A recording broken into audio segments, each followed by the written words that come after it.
আল্লাহ আমাদেরকে সুযোগ দিয়েছেন, বান্দারে দৈনিক 5 বার আমি তোমাকে ডাকতেছি, আমার সাথে কথা বলো। তোমার কি প্রয়োজন, মনের ভিতরে কি যন্ত্রণা? দুনিয়ার কোনো মানুষ তোমার আপন নয়, আপন নয়। দুনিয়ার কোনো ব্যক্তি তোমাকে তোমার কাজের সমাধান দিতে পারবে না, তোমার মনের যন্ত্রণা মিটাতে পারবে না। আমি রব্বুল আলামিন দৈনিক 5 বার তোমাকে ডাকতেছি, হাইয়া আলাস সালাহ, হাইয়া আলাল ফালাহ, হাইয়া আলাস সালাহ, হাইয়া আলাল ফালাহ। সালাতের দিকে আসো, কল্যাণের দিকে আসো। তুমি কি চাও?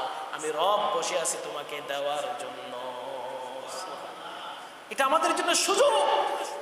এই সুযোগটা আমরা হাতছাড়া করতেছি। আল্লাহর দয়া, আল্লাহর রহমত, আল্লাহর দয়া, আল্লাহর বরকত, কল্যাণ পাবার এই সুযোগ, ঠিক কিনা? মুয়াজ্জিন সাহেব বলে প্রতি 5 বার আপনাকে আমাকে ডাকে, কি বলে? হাইয়া আলাস সালাহ, নামাজের দিকে আসো, হাইয়া আলাল ফালাহ, কল্যাণের দিকে আসো। কল্যাণটা কি? নামাজ পড়লে তোমার কল্যাণ হবে, আর নামাজ না পড়লে তোমার অকল্যাণ হবে। দুর্ভোগ জাতি, যে জায়গায় কল্যাণ আছে, যে জায়গায় ভাগ্য খুলে যায়, যে জায়গায় রবের সাথে কথা বলা হয়, ওই জায়গায় আমরা যাই না। মনের ভিতরে অশান্তি দেখা দিয়েছে, আমরা চলে যাই মাজারে। সংসারে অশান্তি শুরু হয়ে গিয়েছে, চলে যায় গুণিনের কাছে, চলে যায় মানুষের কাছে। অথচ আপনার আমার উচিত হলো, আপনার মনের অশান্তি, আপনার মনের শান্তি চান, রবের দরবারে সিজদা দেন, নামাজে দাঁড়িয়ে যা।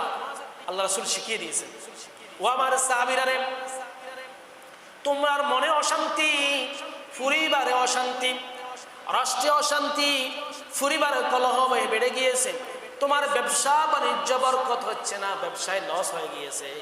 ও আমার সাহাবীরা রে, তুমি অন্য কারো কাছে যাওয়ার দরকার নাই, সাথে সাথে তুমি রবের দরবারে দাঁড়িয়ে যাও, সালাতে দাঁড়িয়ে যাও।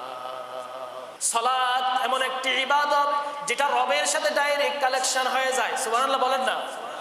রাসূলুল্লাহ বলেছেন, ওয়াসজুদ ওয়াক্তারিব, ওয়াসজুদ ওয়াক্তারিব।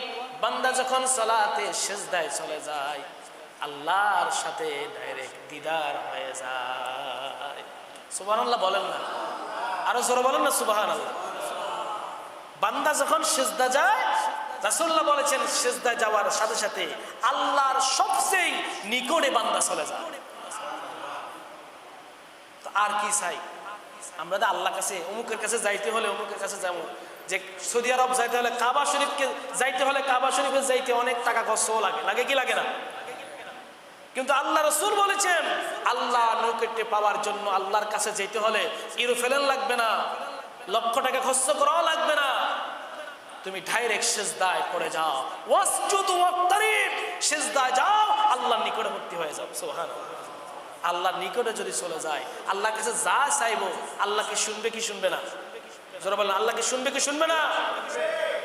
নামাজের ভিতরে দোয়া কবুল হয়। আল্লাহ নিজে বলেছেন, ইয়া আইয়ুহাল লাযিনা আমানুস্তাঈনু বিস-সাবরি ওয়াস-সালাহ। হে ঈমানদাররা, নামাজের মাধ্যমে ধৈর্য সহকারে সালাতের মাধ্যমে আমার কাছে প্রার্থনা করো। ফাজকুরুনি আযকুরুকুম ওয়াশকুরুলি ওয়ালা তাকফুরুন। এই আয়াতটা পড়ার পরে তো আপনারা আমার নামাজের জন্য দাঁড়িয়ে যান, ঠিক কিনা? অথচ কি বলছে আল্লাহ? যে বান্দারে আমাকে ডাক, আমি বসে আছি তোর ডাক শোনার জন্য, তোর ডাকের জবাব দেওয়ার জন্য। সুবহানাল্লাহ বলেন না? আল্লাহ তাআলা সুযোগ দিয়েছেন দৈনিক 5 বার রবের সাথে কথা বলা, নিজের মনের যন্ত্রণা, অশান্তিগুলো আল্লাহর কাছে চাইতে হবে, দূর করতে হবে। সিজদায় যাওয়ার সাথে সাথে বৈজ্ঞানিকের মতে শরীরের সমস্ত অঙ্গ প্রত্যঙ্গের ব্যায়াম। যদি মানুষ সুস্থ থাকতে চাও, রাসূলুল্লাহ বলেছেন, তোমার 5 ওয়াক্ত নামাজ জামাতের সহিত আদায় করো, 5 বার আল্লাহকে সিজদা দাও, শরীর সুস্থ হয়ে যাবে। সুবহানাল্লাহ বলেন না? ব্রেনের সমস্ত যন্ত্রণা, মনের চিন্তা দ্বারা ডিভিশন, সব কিছু দূর হয়ে যাবে তুমি যখন সিজদা দিবে। সুবহানাল্লাহ বলেন না? ডিভিশনের ওষুধ খাই আমরা, কি হতভাগা জাতি! ডিভিশনের ওষুধ খাই, টেনশনের ওষুধ খাই, টেনশন। চাকরি শান্তি নাই, ব্যবসায় শান্তি নাই, পরিবারে শান্তি নাই, টেনশনে শেষ। ডাক্তার কাছে যাওয়ার পর টেনশন ওষুধ খাই, ডিভিশনের যেটা ওষুধ এটা খাই। অথচ আপনার ডিভিশন কোথায় থেকে বের হলো? আপনি মনে রাখবেন, ডিভিশনটা বেশি হয়ে গিয়েছে, টেনশনটা বেশি হওয়ার কারণ হলো আপনার সাথে আপনার রবের দূরত্ব বেড়ে গিয়েছে। আপনার রবের সাথে আপনার দূরত্ব বেড়ে গিয়েছে, এই কারণে আপনার চিন্তা, আপনার প্রেসার, আপনার দুশ্চিন্তা বেড়ে গিয়েছে। রাসূলুল্লাহ বলেছেন ওয়াসজুদু ওয়াক্তারিব, তুমি যখন সিজদায় যাবা তোমার রবের সাথে আর কোনো পর্দা থাকে না। সুবহানাল্লাহ। আর ডিভিশনগুলো দূর হয়ে যাবে। বৈজ্ঞানিকেরা বলেছে সিজদায় যখন বান্দা যখন সিজদা যায়, ওই ব্রেনটা তো পানির উপরে ভাসমান, ওই ব্রেনটা সিজদা যাওয়ার সাথে সাথে ব্রেনটা এভাবে চলে যায়, সমস্ত ব্রেনের যে সমস্ত আপনার জড়তা রয়েছে, দুশ্চিন্তা রয়েছে, এগুলো আস্তে আস্তে শোষণ হয়ে যায়।